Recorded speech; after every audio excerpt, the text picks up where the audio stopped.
दोस्तों, इस केस में सुप्रीम कोर्ट ने इलाहाबाद हाई कोर्ट के फैसले को पलटते हुए 12 साल की बच्ची के बलात्कार और हत्या के मामले में 2 आरोपियों को रिहा कर दिया, जिन्हें 13 साल पहले सजा सुनाई गई थी। अदालत ने पुलिस की खराब जांच पर नाराजगी जताई और सबूतों में विसंगतियों को देखते हुए हाई कोर्ट के फैसले को रद्द कर दिया। नई दिल्ली सुप्रीम कोर्ट ने मंगलवार को इलाहाबाद हाई कोर्ट के उस फैसले को पलट दिया, जिसमें एक 12 साल की बच्ची के बलात्कार और हत्या के मामले में 2 लोगों को सजा सुनाई गई थी।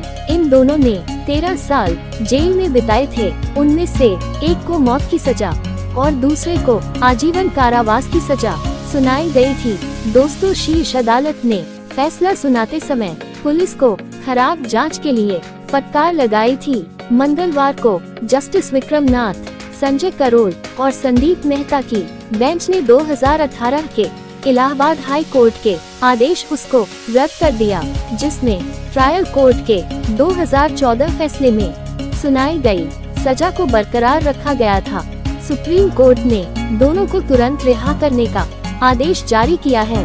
सर्वोच्च न्यायालय ने फैसला सुनाते हुए कहा, हाई कोर्ट ने डीएनए प्रोफाइलिंग समेत अन्य सबूतों पर भरोसा करने की गलती की, जिसमें कई सारी विसंगतियां थीं। पुलिस ने साक्ष्यों में की थी लापरवाही। कोर्ट ने कहा, दोनों के खिलाफ एकमात्र सबूत ये था कि लड़की के कपड़े और अन्य सामान मुख्य आरोपी के खेत में पाए गए थे। एक कंघी जो शरीर के पास मिली थी, कथित तौर पर दूसरे आरोपी की थी। सुप्रीम कोर्ट ने कहा, पुलिस ने इन सबूतों को फॉरेंसिक जांच के लिए नहीं भेजा। कोर्ट को प्लांटेड रिकवरी होने का शक हुआ। सुप्रीम कोर्ट ने कहा, इन साक्ष्यों की फॉरेंसिक जांच अभियुक्त अपीलकर्ताओं के अपराध को साबित करने या अन्यथा के लिए महत्वपूर्ण सबूत प्रदान कर सकता था। ये तथ्य कि जांच अधिकारी नारद मुनि सिंह ने सबूतों को फॉरेंसिक लैब भेजना आवश्यक नहीं समझा। इससे एक संदेह पैदा होता है कि इन सबूतों की बरामदगी एक प्लांटेड रिकवरी थी। कोर्ट ने ये भी कहा कि पीड़िता के अंडवयव की बरामदगी का उल्लेख शुरू में रिपोर्ट में नहीं किया गया था। कोर्ट ने कहा कि यह चूक बहुत महत्वपूर्ण है, जिसे अनदेखा नहीं किया जा सकता है।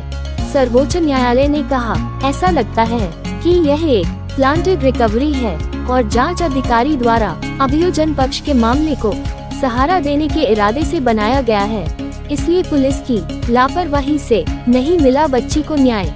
कोर्ट ने आगे कहा, हमें लगता है कि वर्तमान मामला एक और क्लासिक उदाहरण है जिसमें पुलिस द्वारा बड़ी लापरवाही और खराब जांच हुई है।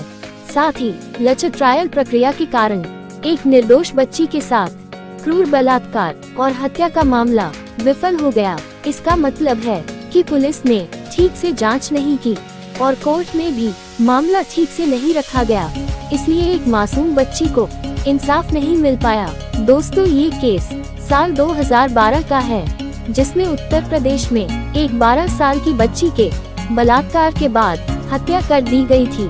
मामले में ट्रायल कोर्ट ने वर्ष 2014 में एक आरोपी को मौत और दूसरे को आजीवन कारावास की सजा सुनाई। इलाहाबाद हाई कोर्ट ने वर्ष 2018 के फैसले में ट्रायल कोर्ट के फैसले को बरकरार रखा। हालांकि मौत की सजा को पहले ही आजीवन कारावास में परिवर्तित कर दिया गया था। दोस्तों, इसी प्रकार की कानूनी जानकारी के लिए हमारे चैनल को लाइक और सब्सक्राइब करें। सत्यमेव जयते। जय हिंद, जय भारत।